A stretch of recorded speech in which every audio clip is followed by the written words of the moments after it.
Hi everyone. We'll start our final lecture now.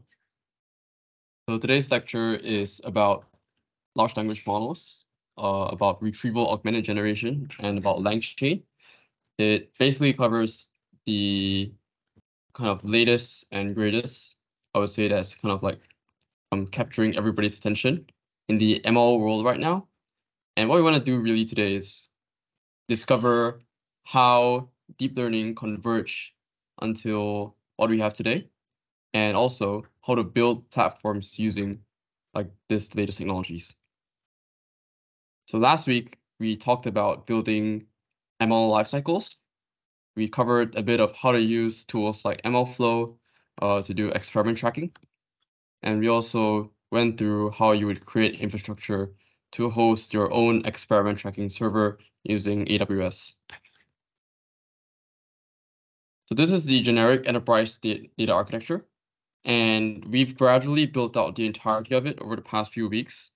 And the thing is that generative AI has kind of changed the way organizations need to architect their data. There are some things that will be adjusted because of the requirements of large language models and the demand for them. So we're going to go through basically how to build that part of the architecture today. So essentially, like I said, we need to adjust it for generative AI. So we see that there are many startups as well as large companies that are kind of embracing generative AI right now. And for example, in the recent Y Combinator batch, there were many generative AI-based startups. For example, this company called Artisan AI wants to use AI to create human-like digital workers that integrate alongside human teams. When you think about that, as engineers and scientists, we kind of think about how we would build something like that. And the answer is we could first start with understanding what exactly are large language models. So let's go through some history. So this is a very popular benchmark to assess the performance of language models over time. And we've seen a massive increase in the performance of language models to do question answering over the past few years. So this trivia QA database basically consists of a bunch of trivia questions. And we basically use the language model to kind of see whether it is able to accurately answer those questions based on knowledge that it gains from the internet, as well as other text data that's being passed to train it. And as you can see, has been a massive improvement in the performance of language models over time. So let's unravel why this is happening. So let's start with classical machine learning models. When we think of classical machine learning models, I'm thinking of essentially models that are not deep learning based. And the first class of those are supervised learning models. So you probably have heard of linear regression. And linear regression is basically where we predict the numeric value of a certain test input. The other model that we kind of think of is random forest. Random forest basically combines the output of several decision trees, and we use this to classify or predict the value of an input. So the thing they have in common is they basically take training data, and from the training data, they then are basically optimized, and then we pass in out of sample data to basically do tests. So we call these supervised learning. So the other class of models is unsupervised learning, and the difference is it's basically that the model has no prior access to data, and it's basically not trained on data that's seen before. And examples of these include k-nearest neighbors, where we are able to cluster several similar data points in a given data set. Another example is principal component analysis, where we can do dimensionality reduction, and this helps us to basically identify the most important features in a data set that we can then use to build predictive models. So all of these classical ML models are, however, unable to produce good results for several benchmarks. And these benchmarks include image and speech recognition, and so on. So we soon have a new regime that came into the picture, and it is deep learning. So let's look at the past decade of deep learning, which has seen several milestones with regards to its discoveries. And the first one is AlexNet. So AlexNet was pivotal to making convolutional neural networks, or CNNs, the standard in image recognition. And it was one of the first deep convolutional neural networks to basically feature multiple layers with 5 convolutional layers and 3 connected layers. So prior to AlexNet, neural networks were relatively shallow and therefore were not too performant when it comes to image recognition. So as you can see, AlexNet achieved a top 5 error in the ImageNet large-scale visual recognition challenge. And it was able to do this because it was trained with the advantage of having 2 GPUs, which allowed for parallel processing, and this gave it much more efficiency and speed. But the second milestone came immediately the following year, which was the release of an architecture called the Variational Autoencoder, or VAE. And this had significant impacts in the area of generative modeling. So the variational autoencoder consists of 2 neural networks, one encoder that encodes into a latent space, and one decoder which decodes from the latent space. So unlike traditional autoencoders, which rely on deterministic representation of data, VAEs work with probabilistic distributions. So it basically models the data generation process as a variable. So it uses something called variational inference, which means that it approximates complex and intractable distributions into approximate and simpler ones. So this was kind of one of the earlier generative models. So yeah. So PCA is basically where we reduce the dimensions of a bunch of features. I would say it is a bit similar in the sense that it's basically like compressing it into a space. So yeah, there are some similarities. But the thing is that PCA is kind of a classical ML model, whereas VAEs are deep learning based, so it relies on the use of ANNs, which are artificial neural networks. Yeah. So the next generative model kind of breakthrough came out the following year, which is the generative adversarial network. So in a GAN, we basically have we have 2 neural networks. So we have a generator and we also have a discriminator. And the thing is that these are kind of trained adversarially. And what that means is one neural network, the generator, will create realistic data from basically noise. And the discriminator will then have to differentiate between the real data and fake data generated by the generator.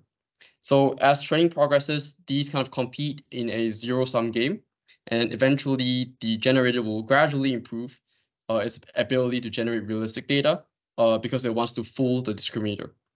So this essentially should converge in what we call in game theory a Nash equilibrium, and then eventually this allows the generator to produce much more realistic data, which we can then use in, for example, image generation or style transfer and so on. So moving on to sequential models, and pay attention to this because this is also relevant for natural language processing. So in 2015, we saw the emergence of seq-to-seq, which is basically a deep learning model architecture for sequential tasks. So the seq-to-seq architecture basically consists of an encoder, RNN, which processes input sequences, and it essentially also has a decoder, which then generates output sequences. So the encoder encodes an input sequence into a fixed length vector, basically the context, and the decoder basically generates an output sequence step by step. So seq-to-seq models were highly effective in tasks involving variable length sequences and were a cornerstone for NLP and other sequence-based applications. So following year, we saw AlphaGo. So AlphaGo attracted a lot of media attention because it was able to beat the world's top Go player, Lee Sedol, in 2016. And it basically showed the potential of deep reinforcement learning, where it was able to apply convolutional neural networks to Monte Carlo tree search. So Monte Carlo tree search, or MCTS, is basically a kind of algorithm for games, where we're able to kind of predict future moves in the game. And then from there, we are able to evaluate the best move to take at that particular form in time. And for AlphaGo, it was able to utilize convolutional neural networks for that. And it also used reinforcement learning, in which it was able to play numerous games against itself and essentially continually refine its strategies based on the outcomes as well as feedback received. So this trial and error process got it to improve its overall performance over time and gave it an exceptional level of skill and strategic intuition in Go. So in 2017, the very famous paper that is kind of now the basis for all language models came out, which is Attention is All You Need. And this paper basically describes the concept of the transformer architecture, which is basically applying the use of attention. So attention basically means we have our model focus on specific parts of the input sequence and then subsequently assign different importance to different elements when making predictions. So this kind of differed from previous methods in that previous methods kind of worked on more static work embeddings, which basically captured semantic relationships using co-occurrence patterns, whereas attention is more dynamic and was able to assign dynamic weights to elements based on its relevance to the current context. So kind of models were able to much better understand the current context and meaning of sentences through the use of attention. So this paper also introduced the transformer architecture, which relies on the attention mechanism, which basically eliminated the need for recurrent and convolutional layers. So the key innovation in this architecture is the use of multi-hit attention, where the model basically employs multiple attention mechanisms or hits, and each hit autonomously learns distinct attention weights, and this allows it to capture different relationships and dependencies within the input sequence. So that's the transformer model, and from there, the following year, we saw the release of two benchmark kind of leading models, which is GPT-1 as well as BERT. So I'm going to explain basically how GPT-1 and BERT differs. So GPT-1 stands for Generative Pre-trained Transformer, and it was the first transformer that was released by OpenAI for language modeling. And the thing is about GPT-1 is that GPT-1 considers text left to right. And this is because it uses a technique called causal language modeling, in which it tries to predict the next word. So comparatively, if you look at BERT, BERT is bidirectional. That's what the B in BERT stands for. And this is because it uses something called the masked language model technique, in which it tries to predict the masked word. And for example, let's have a sentence. If you basically were to omit certain words from the sentence, that's kind of the concept of masking. So you can think of it as some sort of closed test in which you have the model kind of predict missing words within a sentence. So this prediction of missing words kind of forced the model to be bidirectional in that it has to understand context from left as well as from right. So the interesting thing is that for BERT, they discovered through trial and error that it was optimal to have 15% of words masked and of course randomly chosen from a given text. And from there, they assigned some of the masks to be incorrect as well as some to be correct. But most of them are given a specific mask token, which the model has to try to guess. So this is the key difference between GPT-1 and BERT. But of course, both of them rely on the transformer architecture, as well as they are also pre-trained on a large corpus of text and subsequently fine-tuned for specific tasks like summarization, as well as question answering. So this is an example from GPT-1. If you were to ask GPT-1 for Python code to find the smallest factor of a number, it would give you this output, which of course is total garbage and totally irrelevant. So for context, GPT-4 is able to give you something much better, which is like actual code that you would use.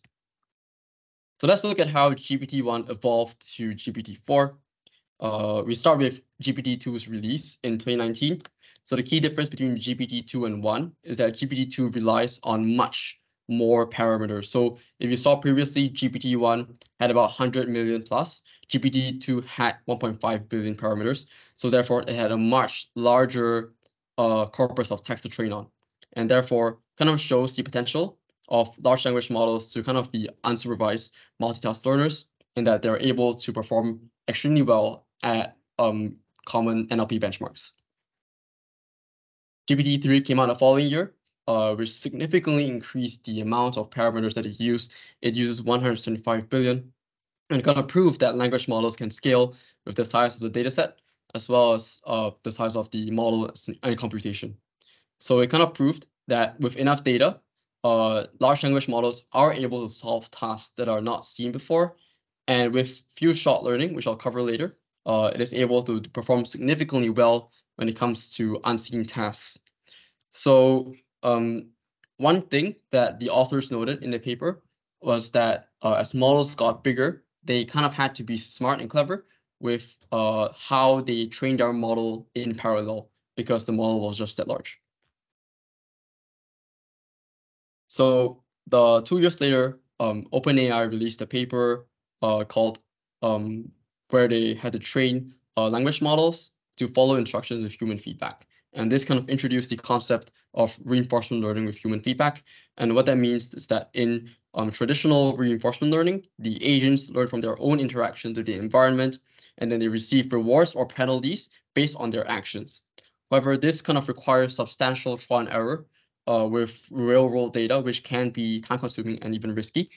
So RLHF introduces the concept of using human feedback in the training process. So this can be in a form of providing explicit guidance or labels on what actions are correct or desirable, as well as using human feedback to shape the reward that is given in the reward function towards the model. And it also involves having the model imitate human behavior and therefore significantly improving its performance. So culminating in 2022, we saw the release of GPT 3.5, which was the fastest growing consumer application in history, achieving 100 million users by Jan 2023. And I'm sure all of you have used ChatGPT, and it basically was the culmination of different techniques refined over the years, which resulted in this massively human-like performance observed in GPT 3.5. This year, we also saw the recent release of GPT-4, as well as several other innovations by OpenAI, like GPTs, where you're able to kind of like customize GPT for specific tasks and even put them on a store, like App Store, that other people can use. So let's move on to the meat on how you would engineer a large language model to perform what you want. So the thing is that even extremely powerful pre-trained LLMs aren't able to meet your specific needs because they aren't tailored for your outputs. And this is because they kind of don't have the context, which might be from specific documents that are proprietary to your organization. So it will probably not understand specific vocabulary that's used in your domain. And therefore, it kind of meant that LLMs were unable to perform well when it came to specific financial or medical data. So we therefore need to kind of come up with a way to contextualize large language models to do what we want, for example, within enterprises or within your own work. So the most computationally expensive way is the one that we'll start with first, and it is fine-tuning. So fine-tuning basically means to adapt a pre-trained language model towards a specific task by kind of reshaping its weights. So what this means is that you would pass in your data in the form of your domain-specific data sets, or for example, your documents, and from there you would vectorize it, and then from there change the weights that are within the large language model. So this process of full fine-tuning is very computationally expensive and requires substantial memory because of the basically amount of computation that you need to do to change the weights in large language model. So the way to adapt this is to perform parameter efficient fine-tuning, where we train the model by updating only a small number of parameters. And one method to do that is the idea of low rank adaptation, or LoRA. And LoRA basically means to reparameterize your matrix towards a more trainable one. So for example, if you had a matrix with 100,000 by 100,000 weight, it's extremely large. This means that you need to update a massive amount of parameters when doing fine-tuning. So using LoRA, we will try to do some form of decomposition to extract the most important parameters for fine-tuning. And for example, one way is through singular vector decomposition, SVD, where we basically extract the most important parts of the matrix. So with a much smaller matrix, you kind of are able to reduce the computational and memory requirements of fine-tuning and make it much more efficient. The next technique, which is less computationally expensive, is prompt engineering. In fact, it is almost not computationally expensive. It basically involves customizing the prompts that you pass into a large language model. There is no training of network weights, so you basically just design and refine the input to influence the output. So the examples of this include zero-shot prompting, which is basically where you don't provide any examples, you just prepend a certain instruction that you pass into a large language model. So this is kind of what most people do, I guess, when they first interact with ChatGPT. There are other approaches, and the example I'm showing here is called few-shot prompting. So in few-shot prompting, you basically prepend a few examples to the query, and these examples basically include pairs of sample input and expected model output. So this is a much better way of getting the model to adopt a certain response format. So recently I was able to do a project where I had to classify from a given data set of, for example, module contents, identify which of the UN Sustainable Development Goals are in that text summary. So for example, I use like prompt engineering through a few-shot prompting to basically steer the large language model to give me what I want, which was the specific UN SDGs for a module. So that's just one example. Few-shot prompting might be very useful in tuning a large language model to give you expected output. So this more new technique is called chain of thought prompting. So chain of thought basically means describing intermediate reasoning steps. So it was shown that in this paper, chain of thought prompting was able to significantly improve the ability of language models to perform complex reasoning. So in chain of thought prompting, you essentially give a breakdown of how you would achieve a certain outcome that you want. And this kind of allowed the language model to show emergent reasoning abilities and give you much more improved performance when it comes to arithmetic, common sense, or symbolic reasoning tasks. So the paper showed that the Imperial gains was very striking, and a normal model was able to surpass even a fine-tuned GPT-3 on a benchmark using chain of thought prompting. However, prompt engineering isn't very accurate, nor is it very robust, because at the end of the day, when you have when you're in an enterprise, for example, your context can be in the form of massive piles of documents. So you can't possibly fit all that context into your prompt. You need a more engineered approach to do this. And we want to basically use an approach to do more robust data retrieval to allow our large language model to seem like it has full access to all the context that we want to give it. So just some background, we're going to go through how to do retrieval-augmented generation, which is basically that. The first fundamental step to that is we need to establish the context, which is what a vector database is. So a vector database is a database that contains a bunch of vectors, as it implies, and this is formed from converting text using an embedding model into a bunch of vectors. And this text or videos or music, once converted into the vectors, are stored in a database, which can then be effectively searched for RAG, which we'll share how later. So first, let's start with what an embedding model is. So an embedding model is kind of like a model or a technique that transforms data, so complex high-dimensional data, into much lower dimensional vector representations. So these representations are known as embeddings.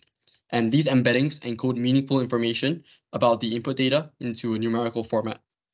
So how you would do this process of tokenization is through this. So I'm going to describe how BERT, the bidirectional transformer, does this tokenization. And this was kind of groundbreaking at the time. So this algorithm is called word piece. So let's say you have a raw text and input sentence. We are first going to create token embeddings, and that comes by splitting the words up into splitting a sentence up into subwords, as well as demarcating certain things about that sentence. So for example, the start as well as the end of a sentence. And this creates a bunch of tokens that we can then convert into integers to be stored in our database. So these integers are then converted into vectors using a embedding matrix, which is initialized randomly. So for the example of BERT, it had over 700 dimensions in its embedding matrix. So these integers are then converted into these vectors and are then stored in the database for use. So for example, for attention, weights, or for like semantic search. This was the diagram from the BERT paper. As you can see, we create token, segment, as well as positional embeddings for a sentence, which we then later convert into integers. So for RAG, we now have a knowledge base, which is in the form of a vector database that contains the embeddings from our contextual data that we pass in. It basically looks like this. So all the vectors are kind of being stored like this in a database, and it relies on a technique called approximate nearest neighbors, which is a technique used to find data points in a high dimensional space. We want to find the most approximately close data sets for a given query point. So for example, given a particular point in that high dimensional space, how are you able to compute the nearest points in an efficient manner? We can use several algorithms, and you can Google to find out these algorithms. Yeah, so it was first described in this paper called billion scale similarity search of GPUs. So now we are able to perform some sort of search using the approximate nearest neighbors algorithm, where we can check a certain word in the form of vectors with other related vectors within that database. And from there, this allows us to computationally efficiently search that vector database for similar words and context. So we can then pass this relevant context along with our query to the pre-trained large language model, which can then give us a much better response because it has the context that it needs. So basically that's the whole process of retrieval-augmented generation. It was described in this paper, which basically describes the use of this retriever that searches the top K documents, which is the closest similarity to the query from a knowledge base, and then passes it with the query into a seek-to-seek model to generate a much better final prediction. So as you can see over here, the retriever and generator is combined to form a end-to-end probabilistic model that excels at extreme knowledge-intensive tasks, like for example, finding a certain fact from Wikipedia. So let's look at how you would implement retrieval-augmented generation using AWS. So starting with a document encoder, we have our knowledge base, which can be in the form of documents, PDF documents, in an S3 bucket. We pass these objects into our batch job. And what this batch job does is that it uses the tokenizer from the BERT model to tokenize the data within the database. So it converts it into embeddings. And then note that you might want to consider a embedding model specific for retrieval. You might not want to use the tokenizer from BERT. There might be better ones. And this is still like a constant social debate presently because it's kind of state of the art. So you can just read like some papers to get some context into that. So we then pass the vectors into Amazon's Open Search service. So Open Search is basically, you can think of it as a highly efficient vector search database. So now as the user, you pass your text query into our service using API Gateway, which can be in the form of a REST endpoint for a web app, for example. And then this data is received by AWS Lambda, which sends it into a SageMaker endpoint for tokenization. So we need to convert the text into vectors to then perform a semantic search using our vector database to find the most similar pieces of knowledge within the database. So then we can pass this relevant knowledge that has been extracted using semantic search with our question to then become a much better prompt to pass into the large language model. So this allows the large language model to retrieve relevant knowledge and therefore reduce hallucinations because it has the context to basically answer your question. And in this case, no fine-tuning is needed, which means that there is no adjustment to model weights. It is much more computationally efficient. You just need to set up this architecture to do it. However, there still needs to be an easy way to orchestrate large language models. So we have this framework called LangChain, which helps us to do that. And what it does, it allows us to create chains. So chains allow us to combine large language models with other data sources as well as APIs. So chains can be formed by various components. It can be formed by prompts. It can be formed by models. You can include third-party applications. So for example, you can include a YouTube search tool. You can include a Wikipedia search tool and so on. And they help to extend the functionality of large language models to more effectively utilize resources on the web. We can also combine these chains with other chains. And this allows us to orchestrate LLMs to basically achieve much more complex tasks. So if you want to follow along with this tutorial, you can go to this tiny URL. It essentially is a Colab notebook. You have to note that you need a OpenAI API key if you want to run the cells.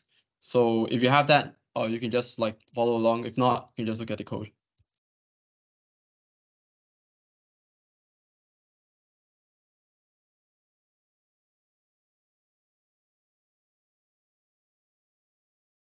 So this is the Colab notebook. Like I said, you can go to tinyurl.com/ICDSS-LangChain. If you want to follow along, you need to copy it into your Google Drive. And from there, if you want to run the cells, you need to pass in your OpenAI API key. Yeah, so you just need to log in. So I've done it already. I basically log into OpenAI, which gives me my API key that I can use to call the models for inference. I then perform some setup using pip, where I install the LangChain framework. This allows me to use its libraries.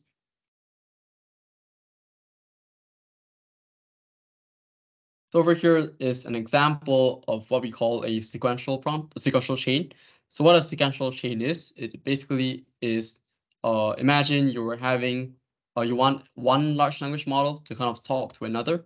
So basically you want to pass the output from one language model into another for it to run inference on that and then give you another output. You can use this sequential chain.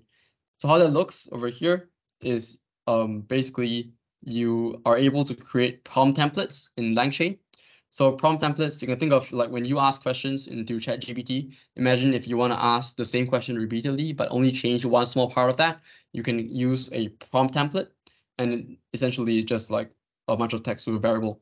So this variable is the new context that you want to pass into the prompt. So we have one prompt for, in this case, you want to create a synopsis. We have one language model to create a synopsis for a play, and we have another language model to evaluate the play as kind of like a reviewer. So we basically have this prompt, and we're able to pass in the title of the play as the variable in this case. So this second prompt then takes the output from the first prompt and then outputs the review of that synopsis. So over here, you see this chain. So what we are doing here is we are first calling the model that we want to use from OpenAI, in this case, GPT 3.5 Turbo. And then we use LangChain's expression language to kind of create the chain. So over here, we kind of create the sequential chain where we have one prompt being passed into another. And subsequently, we invoke the chain, and then this will give us the output that we want. Oops. Okay, anyways, it was here. I don't know why it's not here now, but yeah. So over here, we will go through the concept of a conversation chain. So if you remember when you use ChatGPT, having the context saved as some sort of memory is very useful. So normally without the use of memory, the process is kind of stateless.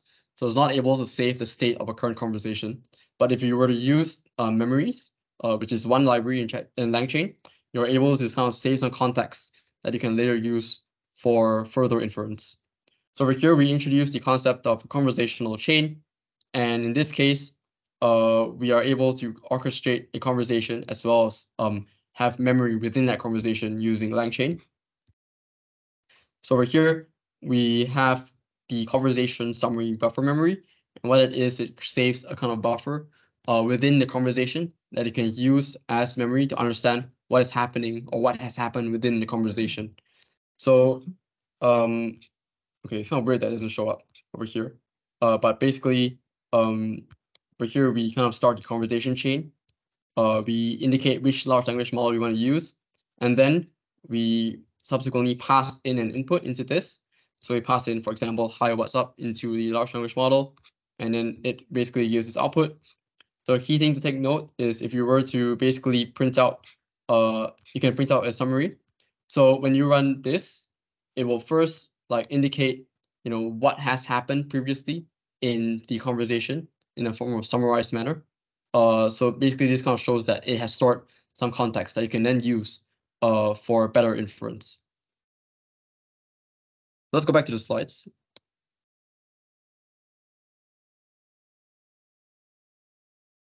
So yeah, we covered the chains. Now we're also going to talk about agents. So agents, you can kind of think of them as tools with memory. And by tools, I mean combining a large language model with exterior third-party tools like YouTube as well as Wikipedia. And this allows it to significantly improve its functionality because it can then take actions. So there are two different agent types. The first is React, and React stands for Reasoning with Acting. And this came from a paper called React Standardizing Reasoning and Acting in Language Models. And this basically indicated that language models perform much better when they are able to execute actions to interact with the environment, as well as have reasoning. So this combination of reasoning as well as actions allows language models to become significantly better in their utility. So the second one is the agent executor. And agent executor allows you to control how long an agent should run until a certain predefined stopping criteria. So let's show the agents over now in LangChain. So over here, we introduce the concept of agents. So agents allow you to combine tools with third-party tools, tools with large language models. So over here, we import the Arxiv library. Arxiv is the archive is the kind of library for papers that are published on the web. So using this library, you're able to kind of retrieve what papers have been published by sending in a certain set of numbers. So we have our large language model over here. We load the tool that we want. So in this case, we load the archive tool, and then we initiate the agent by passing in what large language model and what tools we want to use. And then we also indicate what we want to pass into the agent. So for example, over here, we basically are able to ask the language model what a certain paper is about. And then subsequently from there, the language model is able to reply you specifically with what that paper's summary, as well as like certain details. So this could be, for example, a useful bot if you wanted to quickly find out, what paper is in archive without having to Google search yourself. Yeah.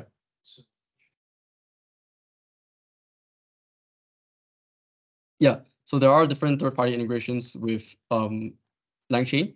So LangChain kind of has a massive documentation website where it basically indicates how to use different third-party tools. So I can just quickly show that. So if you go to integrations at LangChain, oops, sorry, there are a lot of custom ones over here. But you asked about vector databases. So you're right, you're able to load in like vector stores. And this includes like, a bunch of different vector stores. And then this allows your language model to then use it to basically do certain actions that you want. So this allows you to basically allow your large language model to perform customized actions. And the framework provided by LangChain kind of sets all this up. So as I said earlier, there are startups that are kind of like creating a bunch of awesome tools right now. So I would think that LangChain is a core part of that. So if you're interested to explore how you would create something very that doesn't exist today, you can basically try out LangChain and see how it works for you. So yeah, that's basically LangChain. I hope that was helpful in establishing an understanding of how you would use it to kind of orchestrate large language models. The interesting thing is that you can combine LangChain with Lambda, for example, in AWS, and this allows you to create functions that orchestrate LLMs to do certain actions. So yeah, if not, I guess back to the slides. We've kind of demonstrated how you would create agents in LangChain. And if not, I guess that's everything. Over the past 4 weeks, we've covered the fundamentals of how to build stuff in the cloud. We've covered how to engineer data from raw to clean, as well as do it in a big data kind of setup. We've also covered how to perform experiment tracking using MLOps tools like MLflow. And today we've covered the latest and greatest, which is large language models, and the history of deep learning and how it has culminated in the extremely good performance of LLMs. So if not, thanks so much for attending, and please help yourself to the pizza. And yeah, thank you so much.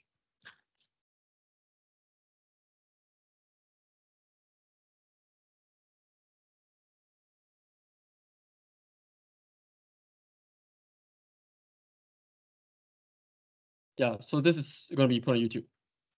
Yeah.